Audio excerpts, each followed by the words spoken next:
Hello, everyone, and welcome to Tabor Talk, guerrilla style format and video. Okay, I keep repeating this. As I said in my last two videos today, I'm going to embed the beginning here, this, into all my videos. But I'm not there yet. It's going to take a little time. So, welcome to another edition of Tabor Talk. How's everyone doing? What a beautiful evening. And what is it, September 2nd? Let me just look at my, well, it doesn't really matter. Going back to the phone, yes, it is Monday, September 2nd, and Labor Day weekend. So I'm going to jump right into this topic of today, or for this particular video. Who has the best life? Who has the greatest life? What guy has the best life? Now, I remember a couple of years ago, there was something on Facebook, I believe, and it was going around like, who has the greatest freaking life? And there was some sort of survey that went all over the internet. And you know who the winner was? Anthony Bourdain. Anthony Bourdain, everyone thought, had the best life fucking ever, right? Did you, if anyone hasn't seen the Dave Chappelle special lately, he talks about it. He opens it up like, who has the best fucking job?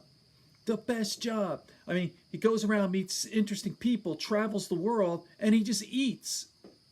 And he fucking, and, you know, Dave Chappelle said, the nigga fucking killed himself. No, you know, so who knows? You don't know what's going inside, right? From the outside looking in, Anthony Bourdain, holy shit, rich, famous, has a beautiful girlfriend. I know he was divorced, but just this guy had everything. Everyone loved him. Would eat food with Barack Obama. I mean, who had a better gig than Anthony Bourdain and whatever? So, who's the new champ now? Who has the best life? My vote is for Joe Rogan. That's right. Joe Rogan is rich and famous. I think he makes about $25 million a year. Gets $100,000 per podcast. What does he do? He's a UFC fight commentator. He goes hunting. I mean, he has the ultimate life. And plus, he's got this separate. He's married and he has, I believe he has 3 daughters. One's grown up, but he has 2 young ones, like 9, 10, 11. It's interesting. I'm listening to the podcast he did with the episode podcast with Steve Rinella, and it's like, how do you deal with that? Like, do you go to like the school function things, the parent teacher sort of thing? And he goes, oh yeah, I'm there. And he goes, well, what do they think of you? Like, you're fucking Joe Rogan, And he goes, no, I'm cool. It's like, he goes, it's funny. Like, guys will pull me aside. He goes, Daddy, how do you fucking get away with this? I mean, my life sucks. Your life, listen. And obviously the school system Joe's involved in is very rich, high level. Like, he's obviously very, very rich man. But listen to this. I set this up a little bit. So here's Steve Rinella, and he asked Joe, check this out, really good. Kids have eaten, he's talking about his kids eating bear. 2012 when I started hunting, they've basically eaten everything. They've eaten elk, they've eaten deer, they've eaten ducks, they've eaten wild turkey, they've eaten everything.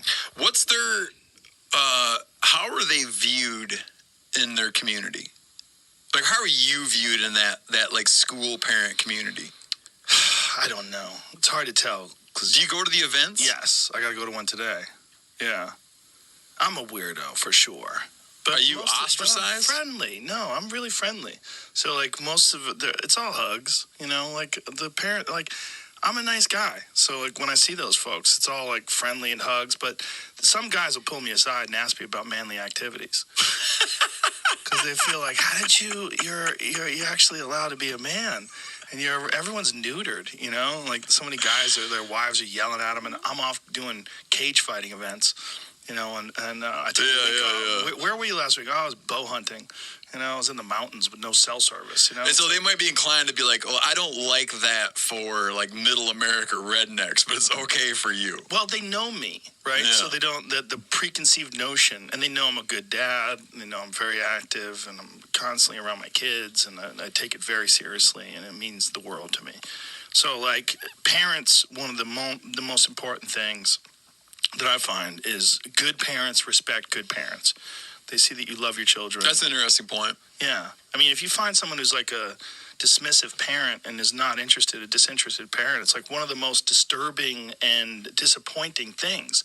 If you love someone, you care about them, and then you find out they're a bad person or a bad parent, you have to reevaluate your perspective on them. Because to me, being a parent, and my wife is huge on this, it's like it's everything to her. She will not talk to someone or hang out with someone if she feels like they're a bad parent. And she forms her relationships with her friends based on whether or not they're good parents. It's everything. Yeah. If you're contributing to this community. Yep. So when I'm around these parents, I'm a nice guy. So it's all friendly, but they all have questions. All these poor men that are stuck in cubicle jobs. Men are tortured. It's like that. Who was it? All right, let me pause this here. Thoreau? Yeah, most men. Yeah, I mean, can you imagine? Let me turn this light on. It's very dark now. It just got real dark all of a sudden. I don't know if this is better. Okay. Again, this is Tabor Talk, totally spontaneous. I don't have professionals. It's all by myself, by the way. All right? And I'm not a tech-savvy guy. I'm working on it. So I love Joe Rogan. You got to love the guy. You hear what he said, You hear what he said about parenting being the most important job in the world. My wife just interrupted me. I'm sorry about that. See, live and spontaneous, but and he has his priorities straight. It's like being a dad, being a husband. That's it.